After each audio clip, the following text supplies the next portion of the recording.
Welcome to Southeastern 14's recap of Tuesday night's basketball games. We've got two to discuss.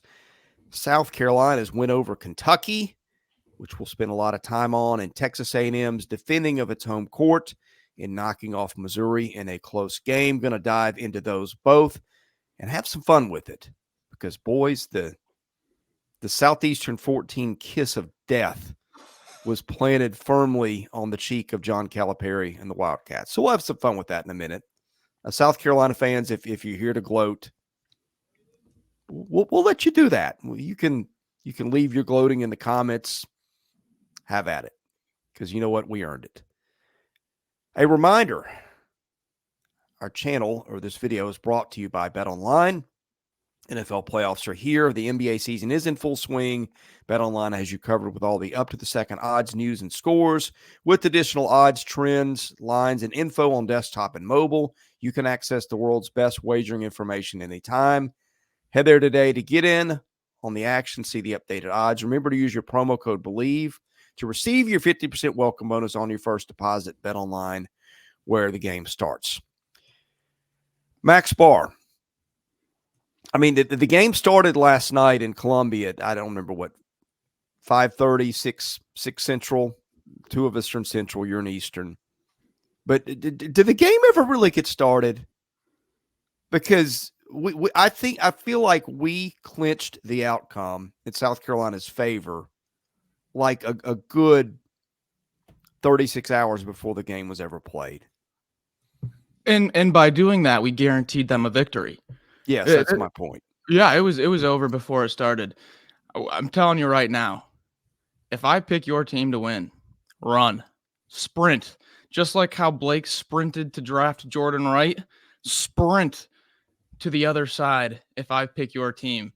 You want to know a little representation of what Lamont Paris and South Carolina did to me last night, did to all of us last night?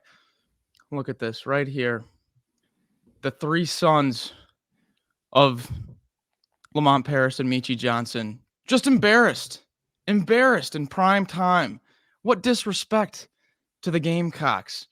You want to know what we all feel like right now? The Three Stooges. Blake, give me your thoughts. How are you feeling right now after completely swinging and missing on this game? I'm just trying to figure out, I think you got the Stooges right. I think Chris is definitely Mo. You're stern. You and I both have the stern faces, so we're gonna be Larry and Curly. Chris just looks. I think Chris is actually, when you really look at this photo, again, if you're only listening to this on podcast, you're not getting the full experience. But you gotta get on YouTube. Chris's photo seems like a little bit of happiness, if you ask me. A little bit of excitement in his eyes. And that is because we know Chris this week had been wishing for the downfall of the Kentucky Wildcats. And he got exactly what he wanted. So I think when you look at it from that standpoint, this photo, as the Three Stooges that we are, is absolutely perfect. Because Chris is the one that's excited. Max and I are the ones that are pissed off.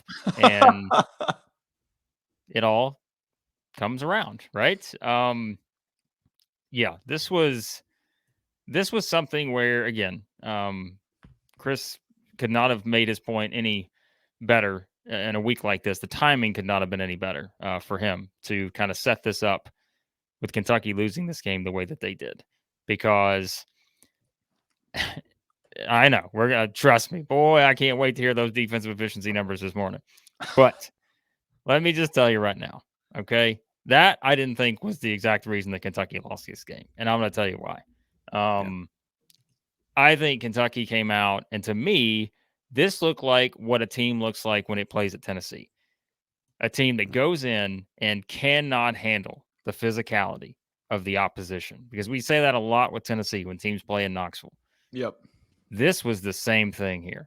Because Kentucky wanted no part of South Carolina's physicality. They wanted no part of the, whatever you want to call it. I think in football, what was it? We talked about Alabama trying to bring back the bully ball. Like, South Carolina was all in on that here. They bumped Kentucky at every chance they could get. They were physical. They were aggressive.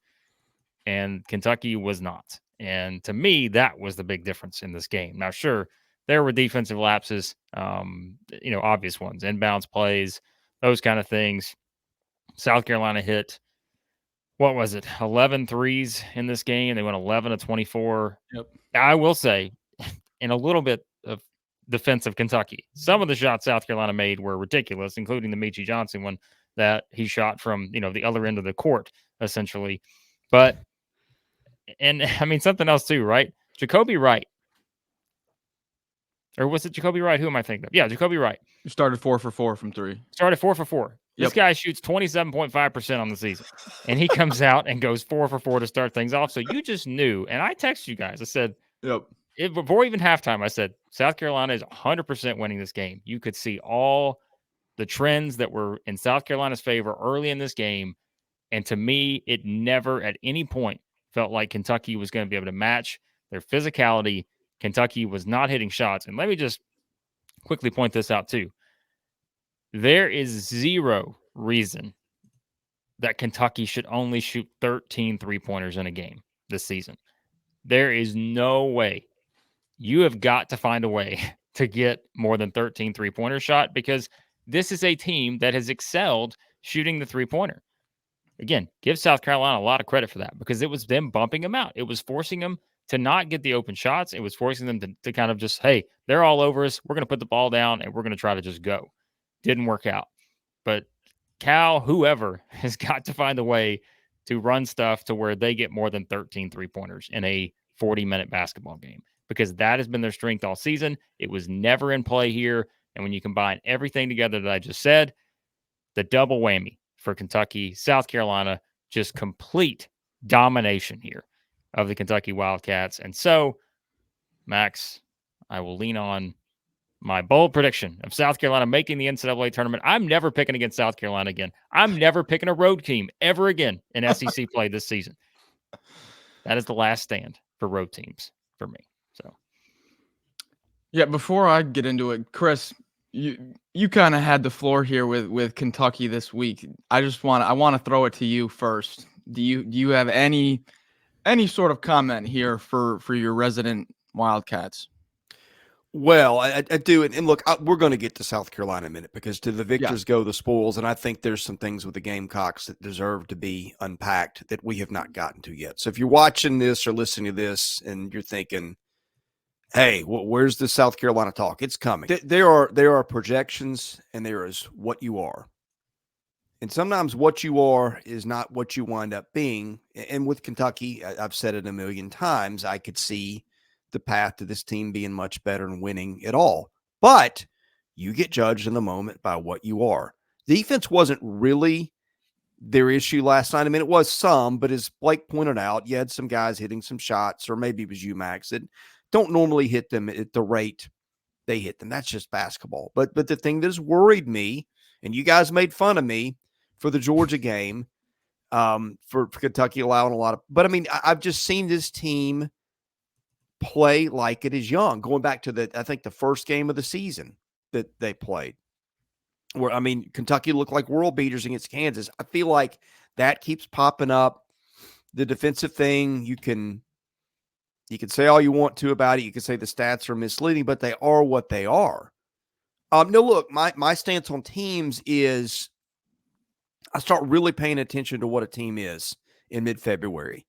And if we run a Bart Torvik or something that from, February 8th on to mid-March, this team is top 25 in defensive efficiency, then to me, I think that holds water. We've got a team that's got Big Z back. It has changed the chemistry. And it's a young team, and young teams sometimes take some time to form. So I get all that. But the where they are, they have still not answered my concerns with enough of a response yet, number one. Number two, and Tuesday nights, for full disclosure, are a little bit chaotic for me. I've got to get a son to basketball practice, so sometimes I'm driving and I'm listening to the audio, but I'm not watching. And then I'm sitting at practice watching on my phone. But I couldn't. Was there some reason Reed Sheppard played 15 minutes last night? I mean, he was invisible when he was in there, he got what? 2 shots last night. Complete non-factor, played 14 minutes or 15 minutes, depending on which box score you consult. I get that they're adding Big Z and they're having to figure some things out on the fly, who gets minutes where, but can you guys give me a good reason why DJ Wagner's playing 30 minutes last night and Reed Shepherd's playing 14 or 15? I don't think there was any specific game plan reason why or anything like that. I think it was more of just Lamont Paris outcoached Cal in this game with game plan wise, came out, punched him in the mouth with physicality, and they played with the lead pretty much the entire game. I mean, I think Kentucky led for like the first 10 minutes, maybe. After that, it was all South Carolina. So I don't think there was any real reason why or any big, takeaway like Reed Shepherd's not going to be getting minutes now or stuff like that. I don't think it's any of that. I think it was just a brutal road game and Cal was searching for stuff. I think for South Carolina, we said it in the preview, and I think this is like my 10th time where in a preview I'll list off reason after reason on why a team is going to make it close and maybe even win, and then I just pick the other team. I do it like every time. Did it again with South Carolina. I think Colin Murray-Boyles, his production has been outstanding. He outdueled Brazil in that matchup of the 4, and now he wins this one here again. 6 points, but what he does, 9 rebounds, 5 assists, 3 blocks, 2 steals. The guy's everywhere, and he's still getting better. You don't have Miles Studi, don't worry. Jacobi Wright's going to hit 4 threes. It's like he never left. I think this was just game plan, physicality, and execution for South Carolina. Lamont Paris said anytime Big Z went in, they were putting in big 260 senior Josh Gray to bang and be physical with him. This was game plan. This was perfectly executed by South Carolina. Yes, they hit tough shots, but hey, when you're playing in front of that crowd, the sellout, this record of students, you're gonna have some swagger and some confidence. You're gonna knock down some shots. So you got to tip your cap to South Carolina. As far as the Kentucky minutes go, I think it was just nothing was working. They were getting out physical, and Cal was trying to find different stuff. What do you see anything different that I'm not seeing there, Blake? No, I mean, I don't think we should ask why DJ Wagner played more than Reed Shepherd. I think that's unfair to DJ Wagner because, I mean, you're talking about a guy who... Right, I was talking more about Shepherd's minutes. No, but Chris brought up why is DJ Wagner playing 30 minutes and Reed Shepherd's only playing 14. I think that's unfair to DJ Wagner. Like, I don't think he's the problem. No. Now, he didn't shoot it well, but you are talking about a guy who just came off of 18 points and 10 assists, which, by the way, Kentucky had 7 assists in this game as a whole. To me, that speaks volumes because they had how many made field goals? 25. That's 7 assists. Well, look at South Carolina's assists. 20. Right? So that's my point, is like Kentucky was trying to do everything because they felt pressured, because they were getting bumped around, because South Carolina was putting all the pressure on them. Kentucky was never able to get in any flow in terms of the usual unselfishness, all that kind of stuff that we've talked about with this team this year. And again, that's credit South Carolina. But can you wonder why Reed Shepherd only played that many minutes? Sure, but I don't know. I mean, in those 14 minutes, was he doing anything really to make you feel like he had to be on the floor? He had a rough you could game. say that about a lot of guys. So, I mean, I think that was the thing, is to me, you kind of just roll with what you got. But when you basically have multiple guys who have been kind of your key players and they're not really a factor, which, again, I don't know that that's all on the players. I mean, I think part of that's you have to put them in a position to be more of a factor. And that's why I said I don't think they did that, because I think they should have been running a lot more stuff to try to get themselves open threes, better ball movement, all those kind of things, instead of it just being, in a lot of scenarios, you saw it, Max. I mean, a lot of scenarios, it was just, ball screen, guy try to take somebody off the dribble, and that was it. Yep. Like, that was the whole deal. And good luck. If you made the shot, great. If you didn't, oh well. Because, something else South Carolina did a great job of getting back. Like, they were not letting Kentucky control the tempo. And we said that, like, Great at the game Alabama. plan. Yeah, Yeah. like, that was it. It was tremendous. And so, like I mentioned, I know we have to talk about the Kentucky aspect of this because the number whatever team they were just got blown out on the road. But absolutely, we are not taking anything away from South Carolina because I think it is clear at this point that South Carolina is 16-3. Just because we pick against them doesn't mean we don't think South Carolina is good.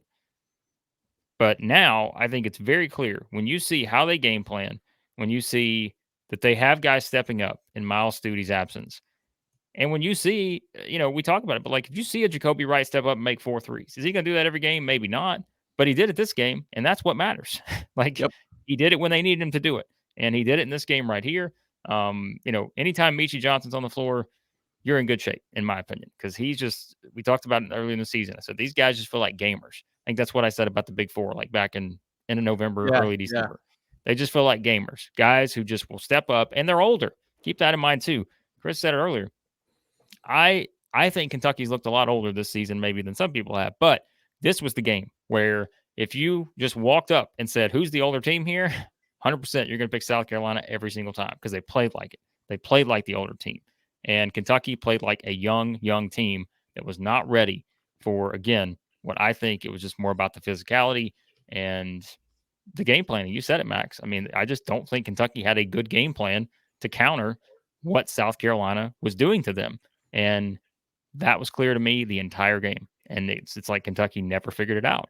And maybe that had something to do with just the minutes distribution, all those kind of things. But there weren't a lot of options on this night because I didn't see anyone out there that was playing just a terrific game in any way, shape, or form for Kentucky. So, all right, let me clarify the Reed Sheppard comment, then we'll flip it to Carolina. Maybe that was not the best way I could put it. I guess what I would say, it was not long ago that we were debating Reed Sheppard as the player of the year in this league.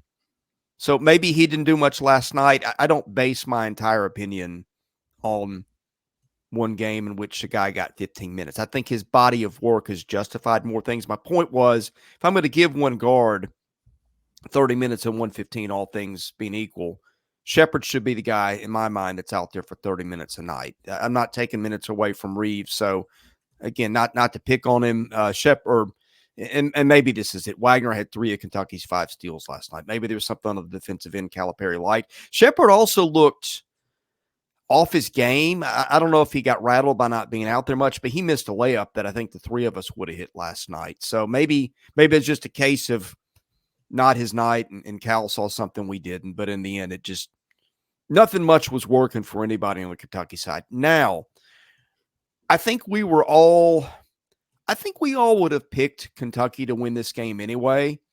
When in doubt, I usually go with talent, and there's no question who the more talented team of the two is here. But I think when the Stute injury happened, we all said, okay, they rely a lot on 4 guys, and that's one of them, and he brings a dimension that maybe some of those others don't bring. To me, it was an easy pick at that point to go with Kentucky. That points to the job that Lamont Paris has done. I think if we are taking votes for Coach of the Year at this point, a Coach of the Year is a funny award because it's usually the guy who overshot expectations by the largest amount. And right now, that would undoubtedly be Lamont Paris. I think you could make a case right now for Rick Barnes. You could make a case for Bruce Pearl. My guess is that the vote we're taking today, given on the way the award is usually awarded, it would go to Lamont Paris, and I would not have an issue with it. Number 2, one of those big 3 is Talon Cooper. And boys, if there's a more underrated player in this league than Talon Cooper, I would like somebody to tell me who that is. The guy's a point guard in the SEC. He's got an assist to turnover ratio of just under 4. That is unheard of. Last night, he goes 5 assists, no turnovers, even blocks 2 shots, gives him 20 points, 8 of 11 from the field. This guy is shooting over 50% from the field, 42% from 3. He's averaging just under 10 points, but he's off the charts efficient. And I think we tend to put our focus, we meaning the larger college basketball audience, and maybe even the 3 of us, on the guys who are volume scorers. The guy that gets 25 a night is a guy that's always going to get noticed. If you're looking for efficiency and keeping a team together and getting guys the ball and not wasting possessions, there's probably not a better guy in the league than Talon Cooper right now. You want to know what's crazy too? Is that 2022 Morehead State team that had Janai Broome, the point guard was Talon Cooper. Mm-hmm. We got that 2022 Morehead State team. 2 of their starters are running the SEC right now. That's wild. That's crazy. But yeah. And by the way, Kentucky connection, I think Preston Spradlin, who's Morehead's coach, I think was at Kentucky as an assistant. I don't know if the OVC is so far down. I don't know if he gets a shot at a job somewhere bigger than that one, but that's the top program in that league right now. And the OVC has been decimated, but just something to keep an eye on. I don't know if he gets a shot in the SEC at some point, but landing 2 guys on your team like that at Morehead State, I know, points to something. So, I mean, I think we've talked about Talon Cooper quite a bit this season, probably more than most. It would be because I feel like I hear Max saying Talon Cooper in my sleep. I love him.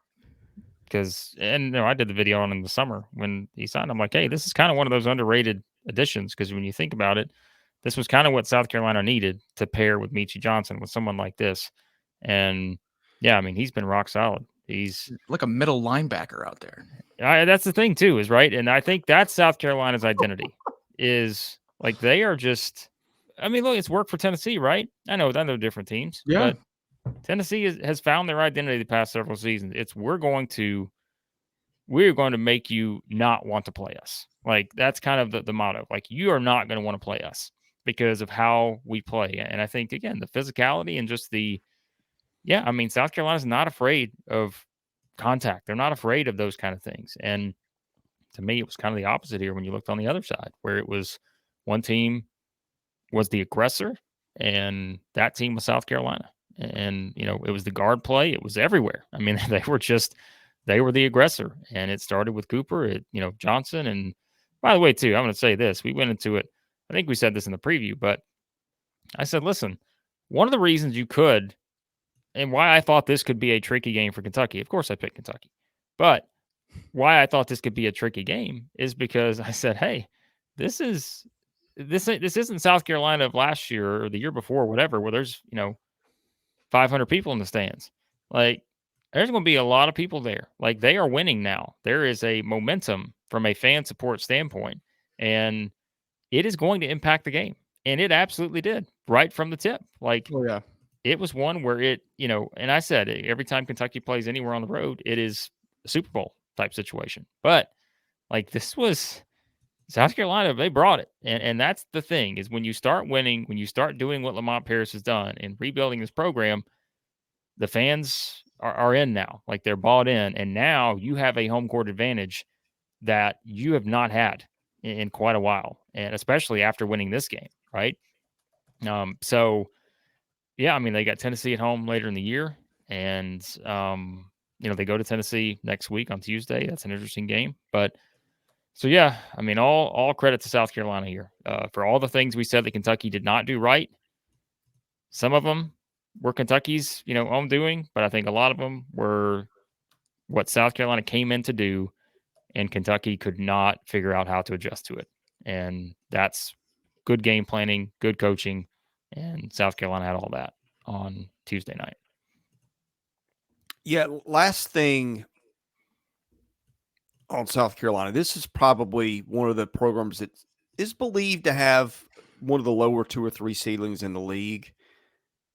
Let's not forget what Lamont Paris did in one of his first acts as basketball coach last year. He landed a guy that everybody in the country wanted.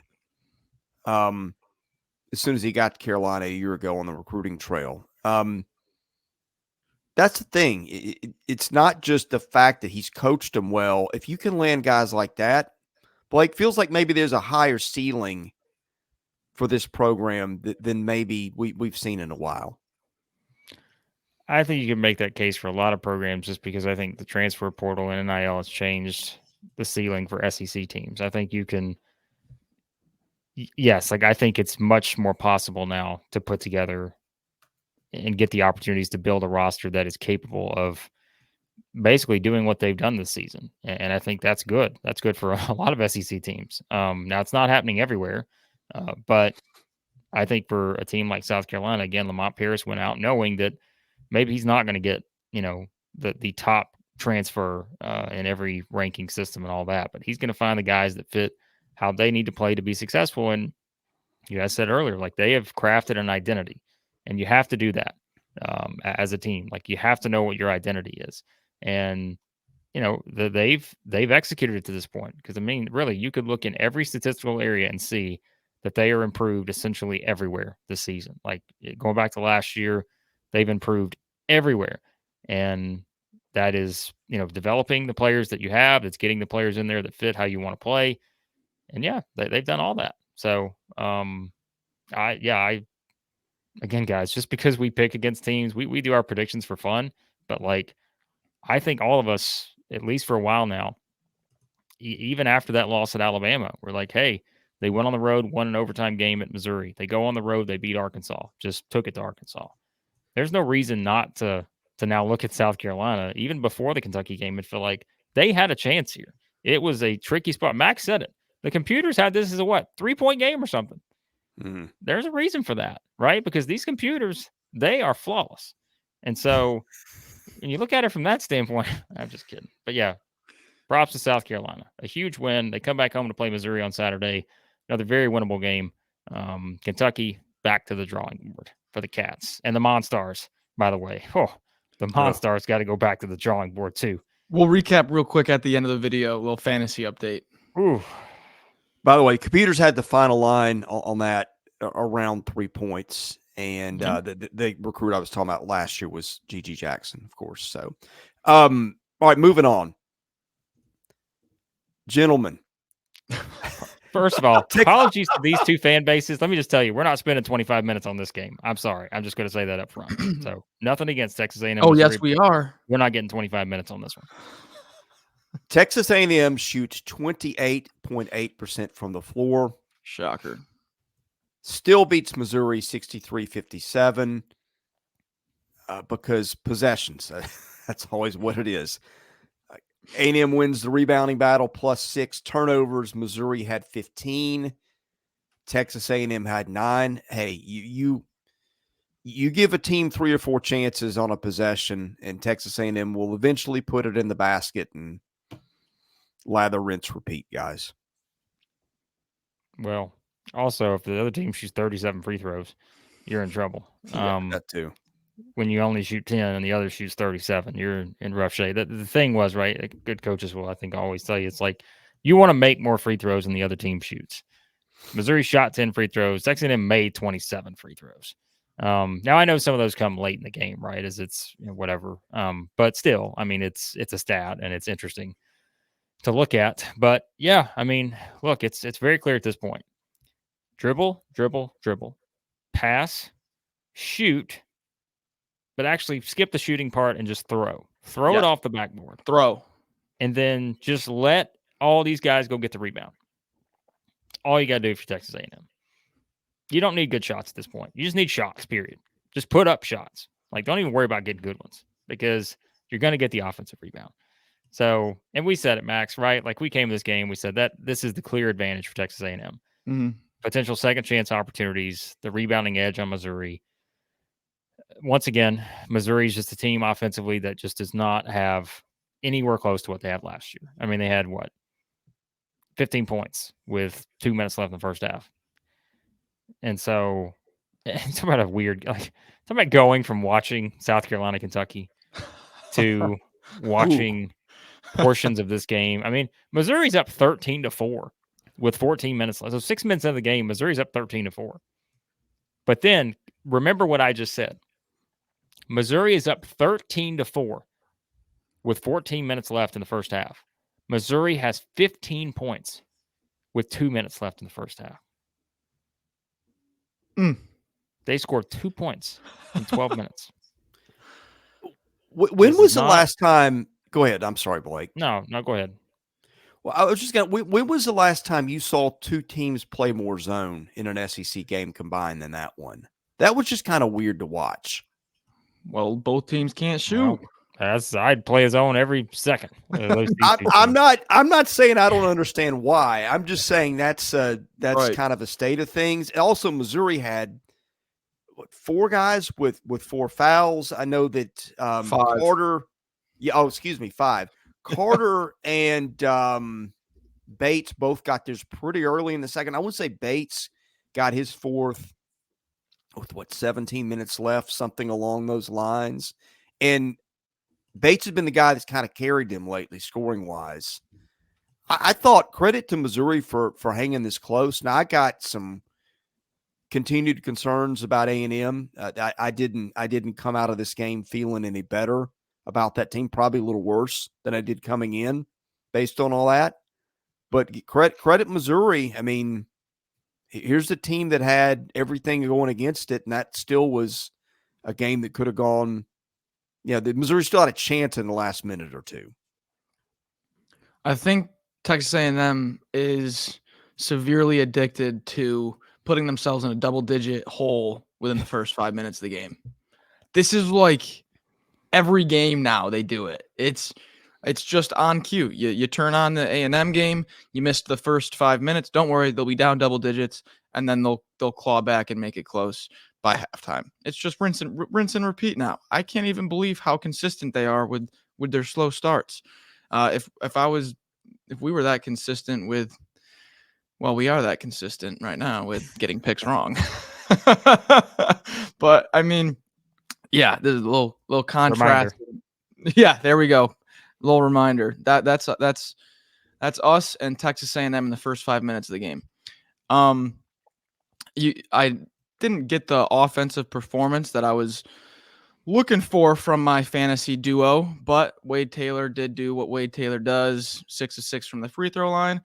Listen, we keep talking about Texas A&M games. We keep talking about the free throw disparity. I think that's just what it's going to be every game, like pretty much every game. Texas A&M is going to scratch and claw their way to more free throws, and that's how they're going to score. And sometimes, especially in like Purdue games and stuff like that, people complain about the free throw disparity and how it's so lopsided. That's just how this Texas A&M team is going to play. They're going to miss the first 3 shots of the possession, get 3 offensive rebounds, and get fouled, and go 1 of 2 from the free throw line. Welcome to Texas A&M basketball. But yeah, Missouri, they're a tight-knit group, and they're old. And despite being 0-6 in every single post-game press conference, they're very positive, very optimistic, close, tight-knit. No one's turning on each other. It's not like Dennis Gates is, saying, I don't know what happened. There's no effort. We have no toughness. You don't get that vibe with this Missouri team.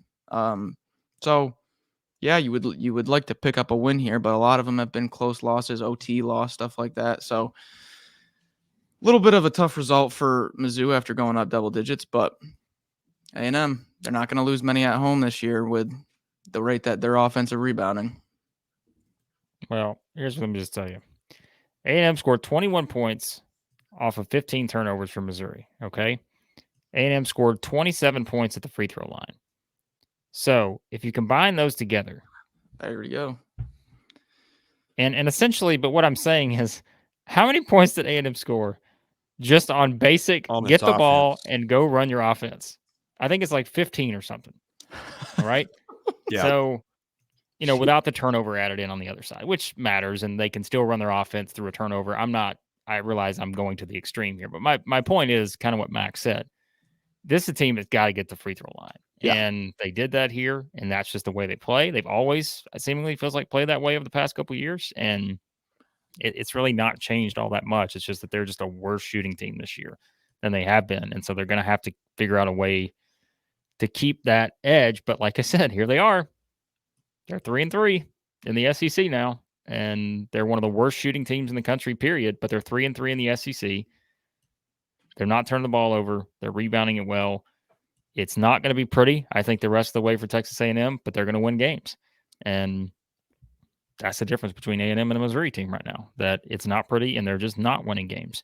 And so, yeah, we'll see. So I think we might have to start in the stats recording missed shots for Texas A&M as assists, because that's what they end up being. Oh, I'd love to Yeah. be the guy on the sideline with A&M that's got the clipboard and doing the shot chart. I love that for this team, because you could have so much fun with like just the offensive rebounding and all that. Like, oh, there's another offensive rebound. It's ridiculous. So, Well, To with that being said, illustrate, go ahead. do we want to go through a little fantasy update? Or yeah, we because wrap- look, let me just tell you, Well- I don't know how somehow we got here. We're almost 40 minutes in. We got 2 games we talked about, and it happens. just wild, man, wild. I do want to illustrate the point you guys just made with Blake's favorite thing, computer stats. Oh boy. After last night, A&M 37 in the country in adjusted offensive efficiency, 348 in the country in effective field goal percentage. That's 355 on threes, 288 on twos, 245 in free throws. Again, it's because they don't turn it over. 27th in the country in turnover rate, number 1 in the country in offensive rebounding rate. Almost 44% of the time this team misses a shot, it gets the rebound. So that's it. I don't look, my concern, I've said you can have stats, but then there's explanations for stats. We talked about Radford and Taylor not shooting it efficiently. I said, well, that's kind of what happens when you can't rely on your other guys. They've had Solo Washington hurt. They've had Coleman hurt. Both those guys are back last night. They shoot 29%. I just think that's what they are at this point. To me, this team's ceiling is a lot lower than I thought before the season, until we see something different. And I'm not seeing it. Maybe we will. Does Dexter Dennis have any eligibility left? Boy, they could use it. Let's get to a fantasy update here before we wrap up. All Tuesday games. Blake, do you think, I'm not sure how to do it, but drop the banner down there so we can see the centers. So we've got Blake's got the golden star next to him. If you haven't been following along, Blake won our first week last week by a sizable margin. This week he loaded up on the Kentucky players. Blake, I want to hear your thoughts on the Tuesday night performance. I think YouTube's going to mark this as like X-rated, because this is just This is brutal. this should not be seen on anybody's screen. Like, this is just this is disgusting is what this is. This is pure filth is the way I look at this graphic right here. I mean, is anyone happy with their team? Like, No. Surely, Max, you're in a 10-point lead here, but not even you can be happy about it. I don't feel good about it. Like, at all. I mean, let's be clear. My Kentucky Monstars did not perform well at South Carolina.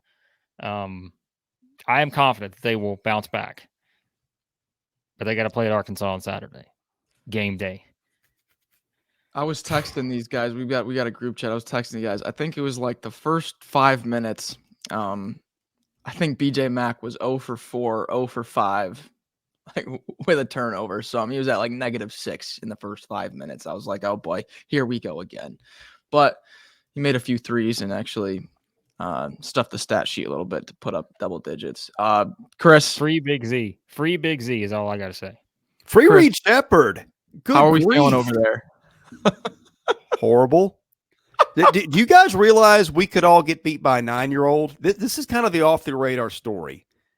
My 9-year-old watches our stuff. He loves SEC basketball. At the dinner table last night, he was into everybody about it. I want to go to the SEC tournament, which is going to be a little problematic because my wife is supposed to be taking him out to Colorado to see her parents. And he's going to throw a fit if he has to get on that plane and not see the SEC tournament. That's how this is going to go. But he's been begging to be part of this. I said, all right, buddy, I will let you draft a team of 5 guys that's left over after we took our 15 combined. He took Sean East, Noah Carter, Tremont Mark. I think he took, gosh, I can't remember. I think I texted it to you guys, but with what his Missouri guys did last night and the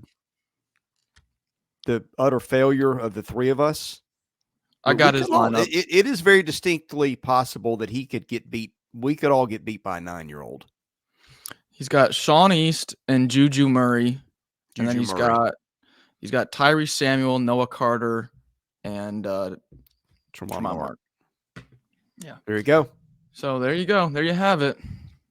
Well, as I would like to remind Chris, the league is not won after one night. It runs in the God. family, seemingly. Chris is trying to hand out awards here after one night. Me and Max have still got Max and I will be all right. I mean, Chris, you're way behind at this point. You need the Ole Miss crew to really come through for you here. I'm worried about relying on 2 Ole Miss guards.